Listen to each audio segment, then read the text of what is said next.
Mi nombre es Armando Cruz y te doy la más cordial bienvenida a este canal. Shalom.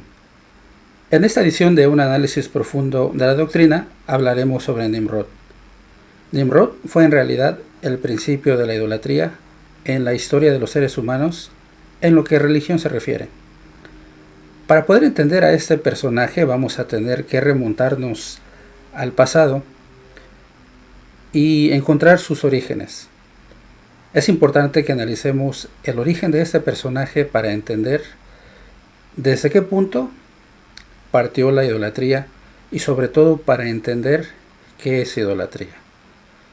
Acompáñame entonces a descubrir a este personaje que es muy controversial y de hecho su mismo nombre quiere decir el que está en contra de Dios o el que se opone a Dios. Para entender más sobre este personaje vamos a tener que remontarnos algunas generaciones antes que él y sorprendentemente podemos decir que Noé fue su bisabuelo. Su padre de Nimrod fue un personaje del que no nos habla mucho la palabra de Dios, pero nos remontamos a su abuelo, quien hubiese sido Cam. Fundamentalmente, después del diluvio, la tierra se pobló nuevamente por conducto de los hijos de Noé, que fueron Sem, Cam y Jafet. Y a partir de estos tres hijos, toda la tierra volvió a repoblarse. Estos tres hijos llevan con ellos la idea de Dios, cualquiera que ésta haya sido.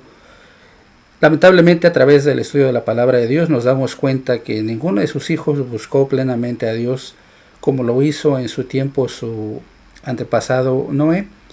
Y cada uno de esos hijos, van a tener hijos a su vez. Y a través de este mapa vamos a mostrar y dar una idea de las regiones que poblaron los hijos de Noé. El primero de ellos fue Cam. Este a su vez tuvo tres hijos. Misraim, que lo identificamos plenamente hoy como la tierra de Egipto y la tierra de Canaán. Cush, que es identificado como Etiopía o Sudán. Put o Fut, que es identificado como Libia. Y Canaán, que es en realidad la región donde empezaron a desarrollarse más pueblos. También vemos los hijos de Jafet. Estos fueron Javán, que hoy en día representan a los griegos y los romanos y su descendencia como la conocemos hoy en día.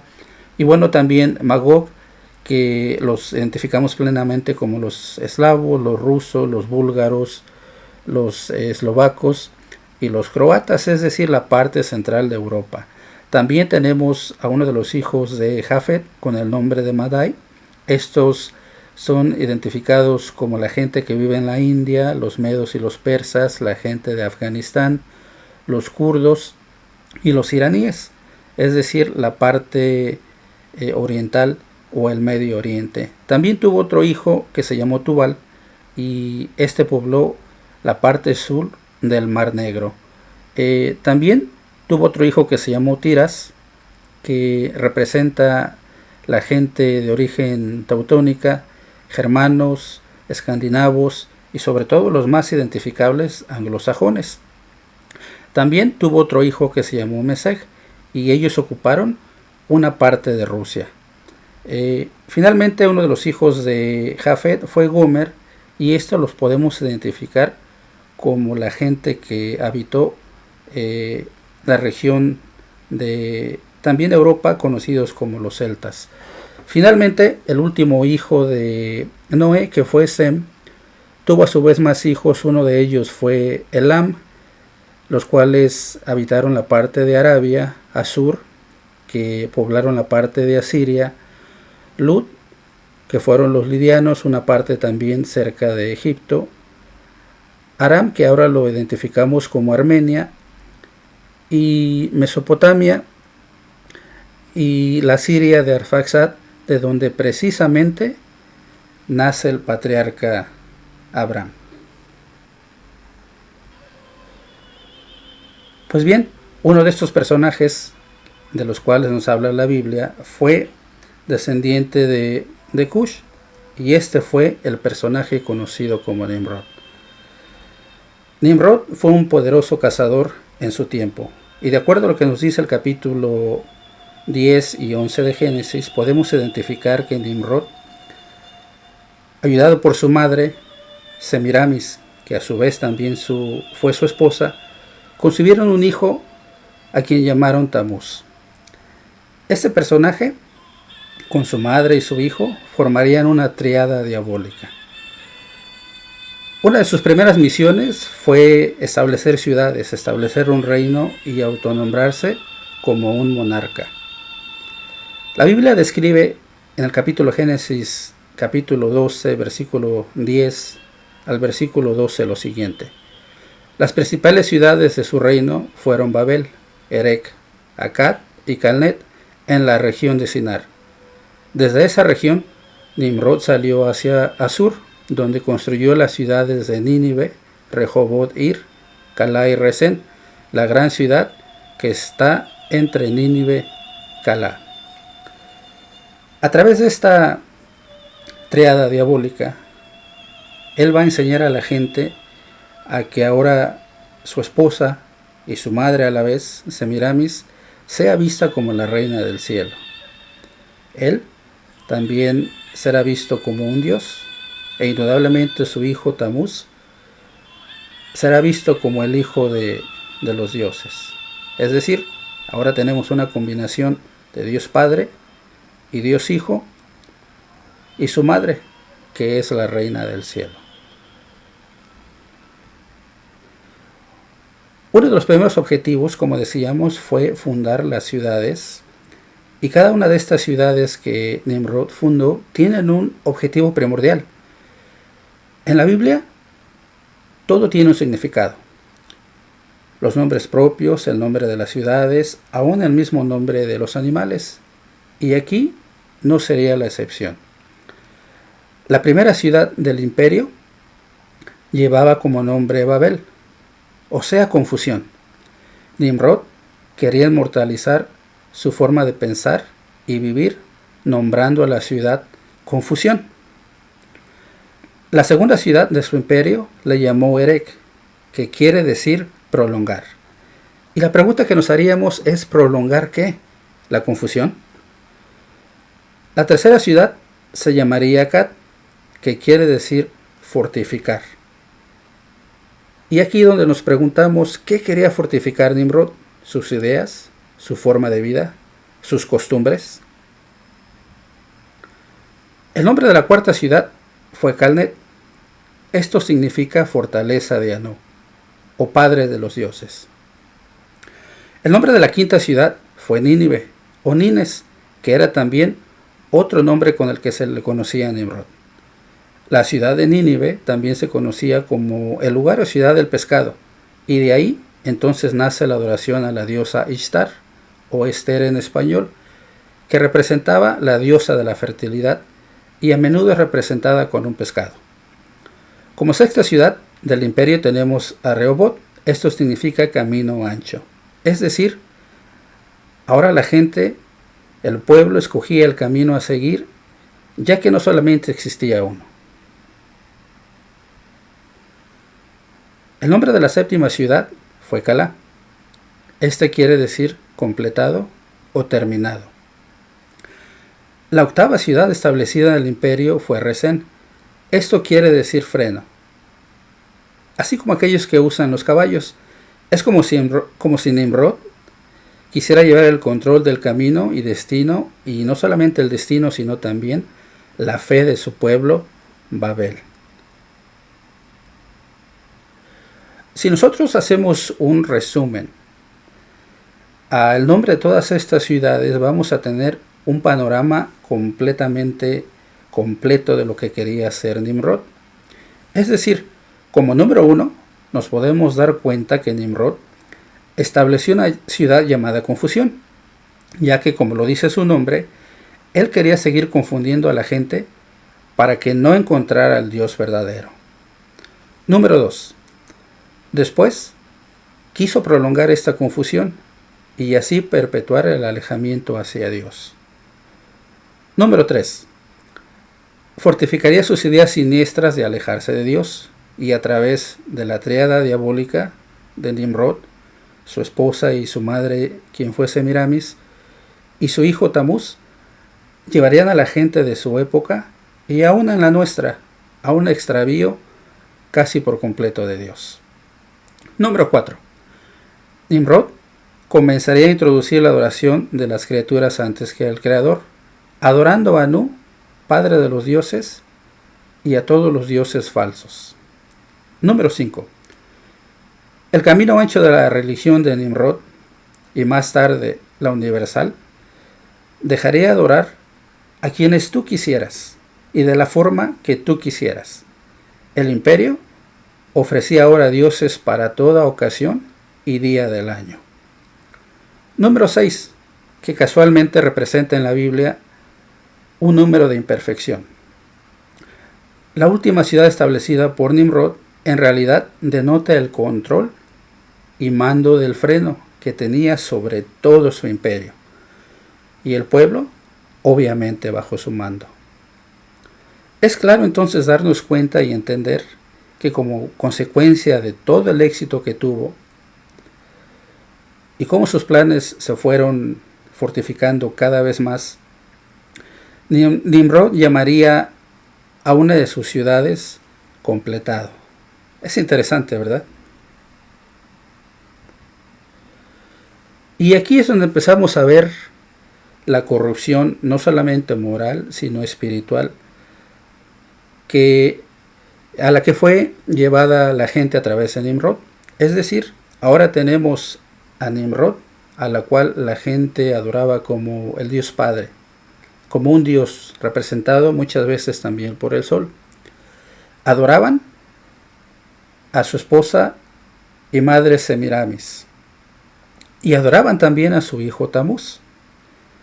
Todo esto fue evolucionando a través del tiempo hasta llegar a otra cultura, que fue la cultura egipcia, y ahí se siguieron adorando a estos personajes, pero con otro nombre. Ahora Nimrod no se llamaba Nimrod, ni Semiramis se llamaría Semiramis, ni Tamuz se llamaría Tamuz, sino que en la cultura egipcia encontramos a Horus, a Isis y a Set, quien reemplazaba a Nimrod.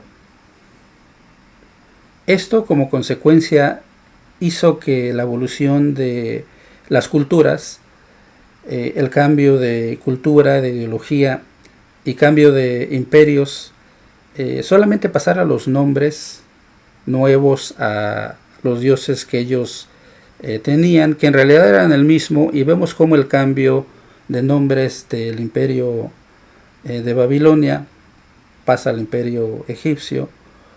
Luego nuevamente venimos con el imperio persa más adelante retomando el poder, como después viene el imperio de los medos y los persas e introducen nuevamente esta serie de dioses falsos dándoles otros nombres, y así llegamos hasta el imperio de Grecia, que también adoraba a estos dioses ya con otro nombre. Finalmente llegamos al imperio romano, y es ahí donde cuando llegamos al primer siglo, con la iglesia primitiva, resulta que la iglesia primitiva se paganizó. Es decir, el cristianismo se paganizó, y ahora no llamaban a la diosa Horus ni al hijo Isis, sino que ahora le llamaban María y Jesús. Y esto es muy importante que nosotros entendamos, porque esto es parte de la idolatría, y precisamente es la advertencia que Dios quiere que todos nosotros entendamos, que la idolatría es algo serio, es algo a lo que Dios nos llama a que dejemos, y que sobre todo nos demos cuenta que hoy en día la idolatría está disfrazada de muchas cosas y de muchas maneras que podrían ser inofensivas. He aquí donde la palabra de Dios a través de Juan el Revelador en su capítulo 18 de Apocalipsis, verso 3 al verso 5 nos dice lo siguiente: ha caído la gran Babilonia, se ha convertido en morada de demonios y en guarida de todo espíritu maligno, en nido de toda ave impura y detestable, porque todas las naciones han bebido el excitante vino de su adulterio. Los reyes de la tierra cometieron adulterio con ella, y los comerciantes de la tierra se enriquecieron a costa de lo que ella despilfarraba en sus lujos. Luego oí otra voz del cielo que decía: salgan de ella, pueblo mío, para que no sean cómplices de sus pecados, ni los alcance ninguna de sus plagas, pues sus pecados se han amontonado hasta el cielo, y de sus injusticias se ha acordado Dios.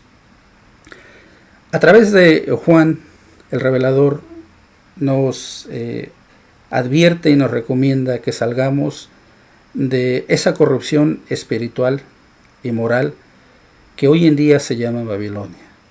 Y no necesariamente tiene que ser una Babilonia física, una parte, una región que podamos identificar físicamente, sino más bien la palabra de Dios nos está invitando desde un punto de vista y un lenguaje figurado a que dejemos todo tipo de prácticas que sean identificables con Babilonia y su corrupción. ¿Cómo se traduce todo esto a un tiempo moderno? Bueno, podemos decir que el último sondeo que se hizo recientemente en los años recientes nos puede indicar que se hizo una encuesta a toda la población mundial y la pregunta fue: ¿qué tan importante es la religión en tu vida? Si nosotros empezamos desde nuestro continente, que es el continente americano, podemos ver que, por ejemplo, el país de Canadá, sus habitantes nos dicen que el 27% de ellos les interesa la religión. Ven la religión como algo importante. En Estados Unidos de Norteamérica, el 53% de la población dice que la religión es importante. México, por ejemplo, dice que el 45% para ellos, para todos los habitantes, la religión es algo importante. Y sorprendentemente en Honduras, podemos decir que el 90% de sus pobladores nos indican que la religión es importante para ellos. En Brasil, por ejemplo, tenemos el 72%, en Chile el 41%, como ustedes lo pueden ver aquí en pantalla, y en Uruguay el 29%. Estas estadísticas en realidad en nuestro continente no encajan con lo que la gente dice, ya que si por ejemplo en México tenemos el 45% de la población que dice que la religión es importante para ellos, no concuerda con el estilo de vida que tenemos como sociedad. No concuerda el estilo de vida que se vive en los Estados Unidos, con un 53% de sus pobladores diciendo que la religión para ellos es importante. Sin embargo, no hay más que echarle un vistazo al estilo de vida de la gente de Estados Unidos, de México, de toda Latinoamérica, y podemos darnos cuenta que el estilo de vida y lo que ellos consideran religión es completamente diferente. No solo eso, sino que su manera de adorar a Dios no es exactamente lo que describe la Biblia. Pasando a las estadísticas de esta encuesta, podemos darnos cuenta que, por ejemplo, en Europa a la gente no le importa mucho la religión. En Noruega tenemos el 19% solamente de gente que dice que le importa la religión. En el Reino Unido, un 10%. En Alemania, 10%. En Francia, un 11%. En España, un poquito más elevado, 22%. En Grecia, el 56%. Y en Israel, donde todos presuponemos que hay una devoción alta por Dios, solamente el 36% de la gente que fue encuestada en Israel dice que le importa a Dios. Esto es algo que debería de ponernos en alerta. Es algo que debería de ponernos a pensar y a ver que en realidad, aunque la gente dice que le importa a Dios, la conducta nos demuestra algo diferente.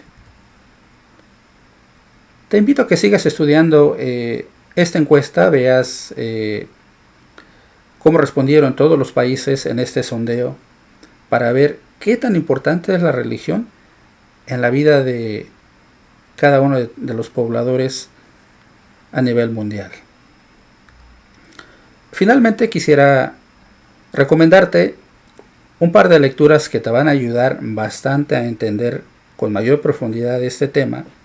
Y el primero de ellos es un análisis completo de este libro, que es el Antiguo Egipto. Obviamente ustedes lo pueden encontrar ya sea en este formato en inglés o en español, o algún otro libro que se le parezca y que tenga un contenido completo de las prácticas de Egipto para entender a qué dioses adoraban y en qué consistía esa adoración. Bueno, número 2, tenemos también un libro que habla de la antigua Roma y también su manera de adorar a sus dioses y cómo fue evolucionando hasta nuestros días para lo que mucha gente le llama religión hoy en día. Pues en realidad no es esa religión o esa doctrina que mandó Dios, sino es una mezcla de idolatría con diferentes prácticas paganas que Dios nunca mandó. La última lectura que te voy a recomendar es el libro titulado Las dos Babilonias de Alexander Hislop. Lo puedes buscar obviamente en cualquier librería de tu preferencia, puedes buscarlo en Amazon. Nuevamente el nombre es Las dos Babilonias de Alexander Hislop, y esta es una fuente bastante completa de información de cómo fue evolucionando la idolatría. Es un libro que contiene más de 400 páginas de información y en verdad te lo recomiendo.